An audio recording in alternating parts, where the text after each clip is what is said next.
এরকম রান্না করতে গেলে হুটহাট অ্যাক্সিডেন্ট হয়েই যায়। আজকে রান্না করব সজনে ডাঁটা, আর এটা তাও আবার সরিষা বাটা করে। অনেকে অনেকভাবে খায়, তবে আমাদের এদিকে বেশিরভাগই সবাই সরিষা বাটা করেই খায়। তো আমি ফ্রিজ থেকে বের করে নিয়েছি আর অল্প একটু রেখে দিলাম। এরপর পানি দিয়ে ভিজে রাখছি, কারণ ফ্রিজে ছিল আর ফ্রিজে রাখা খাবারটা না অনেকটা সময় লাগে সিদ্ধ হতে।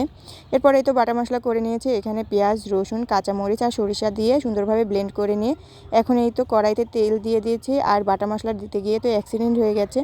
এখন এই বাটা মশলার মধ্যে স্বাদ মতো লবণ, হলুদ, মরিচ আর ধনিয়া গুঁড়ো দিয়ে সুন্দরভাবে কষিয়ে নিয়েছি। এখন ডাঁটাগুলো দিয়ে সুন্দরভাবে কষিয়ে নেব।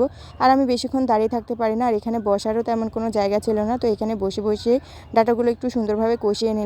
আর এই তো এখন ঝোল দিয়ে দিলাম। অনেকটাই সিদ্ধ হয়ে গেছে আর অল্প করেই পানি দিলাম, যেন ফুটে ওঠার সঙ্গে সঙ্গে নামিয়ে নিতে পারি। তো এই তো খুব একটা বেশি ঝোল রাখিনি, কারণ এটা ঝোল রাখলে বেশি ভালো লাগে না। তো মাখা মাখা করে রান্না করলাম, দেখতে যেমন সুন্দর হয়েছিল, খেতেও ভীষণ দারুণ হয়েছিল। তো দেখা হচ্ছে নেক্সট ব্লগে। আল্লাহ হাফেজ।